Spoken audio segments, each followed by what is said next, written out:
Hola, bienvenidos a este video. Mi nombre es Diego, pero me pueden decir Yeyo. Y en esta ocasión, en este video, les voy a hablar sobre lo que es el poder constituyente. Ya en un video anterior hablamos de lo que es una constitución, ya les expliqué según la perspectiva de distintos autores lo que es una constitución, pero ahora vamos a revisar específicamente, digamos, el lugar de donde proviene la constitución, según varias teorías y según los estudios en materia constitucional, o también llamado comúnmente como en las teorías de la constitución. Vamos a ver de dónde surge esta constitución y en general las constituciones de dónde vienen, para poder entender un poquito más pues, su propósito y su objetivo.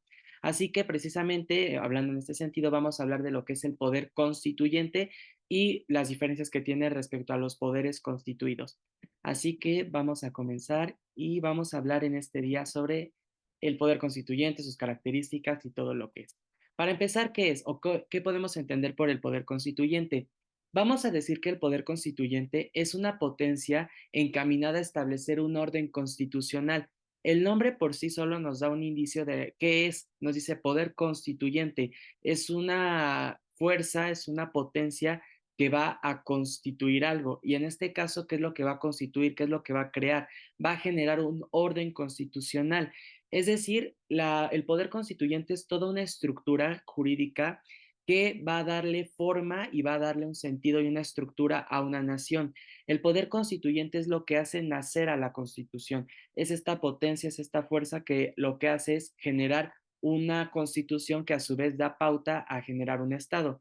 Ya les había explicado en un anterior video que una constitución es este documento jurídico fundamental donde se establece la estructura de un Estado. Y lo que crea una constitución es precisamente un poder constituyente. Digamos que no hay constitución si no hay un poder constituyente, porque no puede haber un documento sin una fuerza, sin una estructura que sea la que lo cree. En este caso, vamos a decir que el poder constituyente es la expresión perfecta de lo que es la soberanía. Más adelante les voy a hablar de la soberanía y de lo que es y cómo es esta relación que guarda con el poder constituyente. Pero por lo pronto hay que entender y hay que quedarnos con la idea de que el poder constituyente es esta fuerza, es esta potencia que lo que hace es constituir o generar un orden constitucional para un Estado o una nación. Es lo que va a crear a una constitución. En este caso, vamos a darnos cuenta que el poder constituyente se va a presentar de distintas formas y de distintos aspectos conforme al espacio y al tiempo. Por ejemplo, la Constitución de 1824 surge después de la caída del imperio de Iturbide. En ese momento, el poder constituyente fue el Congreso Constituyente de 1823-24. ¿Quiénes integraban este Congreso Constituyente? En su mayoría eran militares, religiosos, ilustrados, personas de las clases altas, medias, y podemos decir que en ese momento el poder constituyente, pues era un poder constituyente con una visión bastante, vamos a decirlo, religiosa, tradicional, un poco conservadora. Entonces, ese poder constituyente era muy diferente al Congreso Constituyente o al poder constituyente que dio origen a la constitución que actualmente tenemos, a la constitución de 1917. ¿Por qué? Porque el poder constituyente del Congreso de 1916-1917 era en realidad un Congreso, un poder constituyente constituido por personas que eran militares, exrevolucionarios, varios de ellos eran antiguos obreros, ejidatarios, totalmente diferente a lo que era 1823-1824. Entonces, el poder constituyente no es único, va a cambiar, va a mutar conforme al espacio y al tiempo, pero lo que lo caracteriza es que da origen a un poder constitucional, a una constitución. Entonces, si hoy en día, por ejemplo, creáramos una nueva constitución, habría un poder constituyente es un poder constituyente porque está generando una constitución, pero sería totalmente diferente al poder constituyente que generó las constituciones que hemos tenido a lo largo de la historia. Por lo tanto, el poder constituyente puede mutar, no es único, no es estático, va a variar conforme a las necesidades, al pensamiento y a las tradiciones en un espacio y tiempo determinados. ¿Qué características tiene el poder constituyente? Para empezar, es supremo. No tiene ningún otro poder que esté por arriba de él dentro del Estado. El poder constituyente es, digamos, la máxima expresión de poder dentro de un Estado. Sobre él no existe nada más. ¿Por qué es supremo? Porque es el que va a dar origen al principal documento jurídico de un Estado, que es la Constitución. Ya les había dicho que desde la perspectiva de Hans Kelsen, la Constitución es la norma hipotética fundamental, es decir, después de la Constitución ya no hay nada. Por lo tanto, si un poder crea a un documento que es, digamos, lo más poderoso que hay, lo más superior que existe, el poder que la crea tiene que ser igual, tiene que ser el más superior, el que ya no existe nada más, porque si no, imagínense que la Constitución la crea un poder, pues, que tiene a otro por encima. Por ejemplo, supongamos que la Constitución la crea un ayuntamiento, pues ese ayuntamiento no puede decir cómo se organice todo un país, o sea, ¿por qué solo una cosa tan chiquita va a organizar a toda una nación? Tiene que ser un poder supremo, que ya después de él no exista otro poder. Es un poder coercitivo en el sentido de que debe de tener la capacidad de sometimiento a los demás poderes, tiene que imponerse. En este caso, el poder constituyente, ¿por qué es tan poderoso? Porque es coercitivo. Porque si el poder constituyente dice, en la constitución que vamos a crear ya no va a haber poder ejecutivo, pues puede hacerlo porque es el que va a constituir, es el que está generando la constitución y no podemos ir en contra de él. Obviamente, esto se ha presentado a lo largo de la historia de distintas formas. Por ejemplo, en las 7 leyes constitucionales de 1836 que se elaboraron bajo el gobierno de Santa Anna, se generó algo que era el supremo poder conservador, que era un cuarto poder que tenía como facultad, a grosso modo, el vigilar a los otros poderes, básicamente. Este poder evidentemente ya no existe en nuestros días, y esto es un ejemplo de cómo el poder constituyente puede someter a los demás poderes y puede decidir cómo se conforman, si existen, si se extinguen, si se van a modificar, cuántos van a integrarlo, si se deposita en uno o en varios, etcétera. Y finalmente es independiente. El poder constituyente no está sometido a ninguna otra fuerza, ni interna ni externa. Por eso les digo que el poder constituyente va de la mano con el concepto de la soberanía y es la máxima expresión de la soberanía. ¿Por qué? Porque la soberanía es un concepto que se refiere a que un Estado, incluso una persona, se autogobierne a sí misma. ¿Y qué implica la soberanía? Que yo me puedo gobernar a mí mismo y por lo tanto yo tengo un control absoluto de mí y no dependo de nadie más. Esto en un sentido de estados, de naciones, nos referimos a que un estado se gobierna a sí mismo, tiene el control absoluto de todo el estado y por lo tanto no depende de nadie más. México, cuando logra su independencia, precisamente se refiere a que se puede gobernar a sí mismo y que no depende de otro país o de otra potencia para gobernarse. Entonces, el poder constituyente tiene que ser independiente en la medida en que pueda autorregularse a sí mismo, autoconstituirse y darse un orden a sí mismo y no necesitar de alguien más. Por ejemplo, México, en tanto que tenga un poder constituyente, no necesitaría de que los Estados Unidos le digan cómo hacer su constitución, en teoría, pero ya como les hablé en un video anterior, las constituciones muchas veces reflejan los factores reales de poder, reflejan a estos poderes que existen, no en el papel, pero pues en la realidad como los intereses mercantiles, empresariales, etcétera. Ahora, como les decía, el poder constituyente va muy de la mano con el concepto de soberanía. La soberanía es un concepto jurídico fundamental que se refiere a todo lo público, se refiere a todo aquello que puede tener una gobernabilidad, un sometimiento a un poder. Y la soberanía va a referirse a dos sentidos o implica dos factores, independencia y autodeterminación.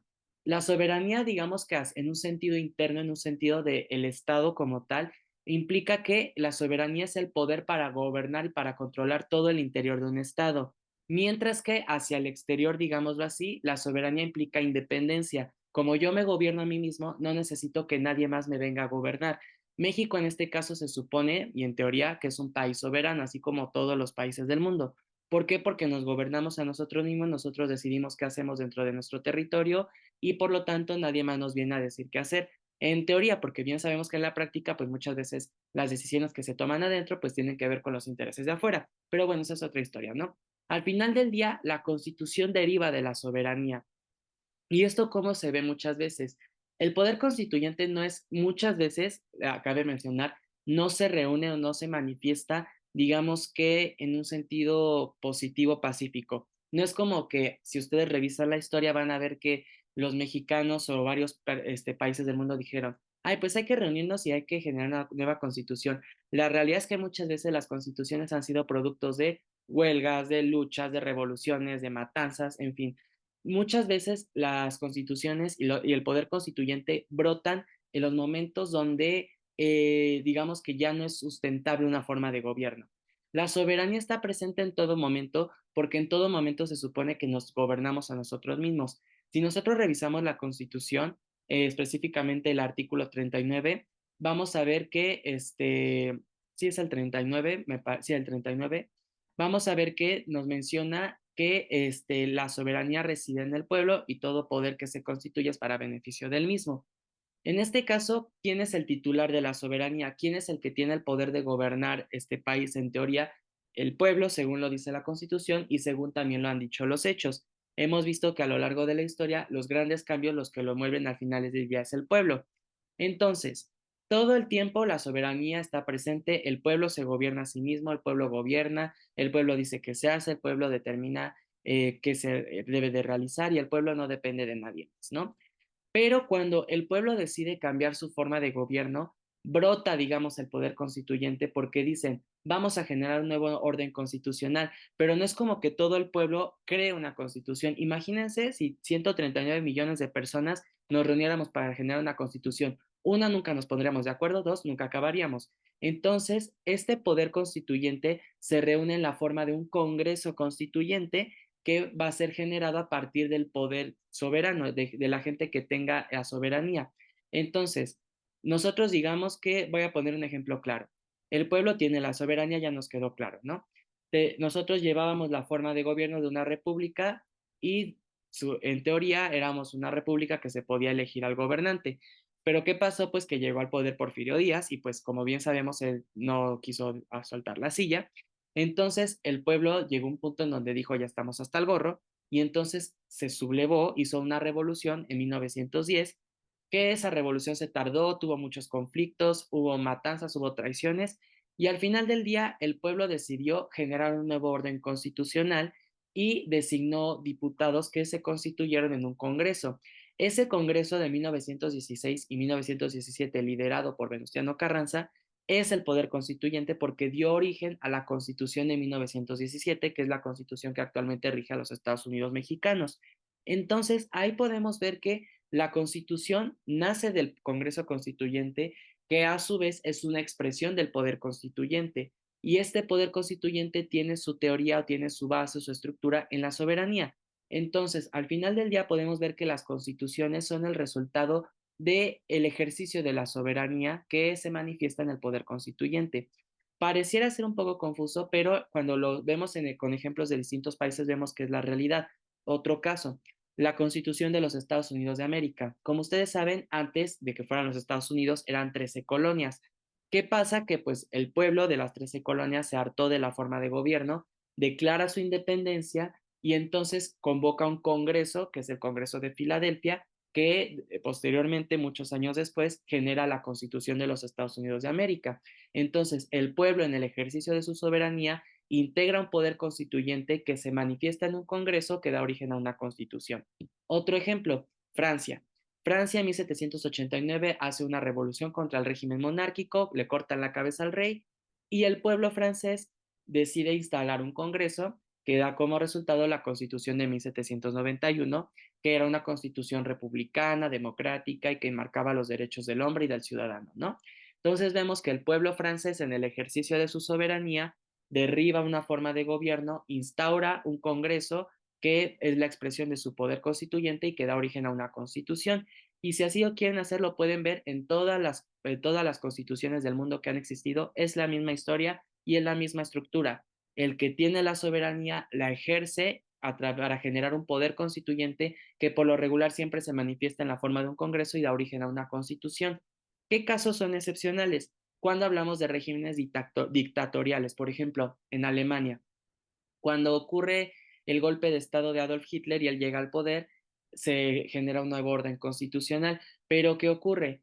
Aquí no lo hizo un congreso, aquí la verdad fue Hitler y un grupo de séquito y un séquito de él, así que podemos decir que al final ya sí es una constitución, pero podemos ver que aquí el que tenía la soberanía y el que tenía el poder no era el pueblo, sino que más bien era Hitler y su séquito.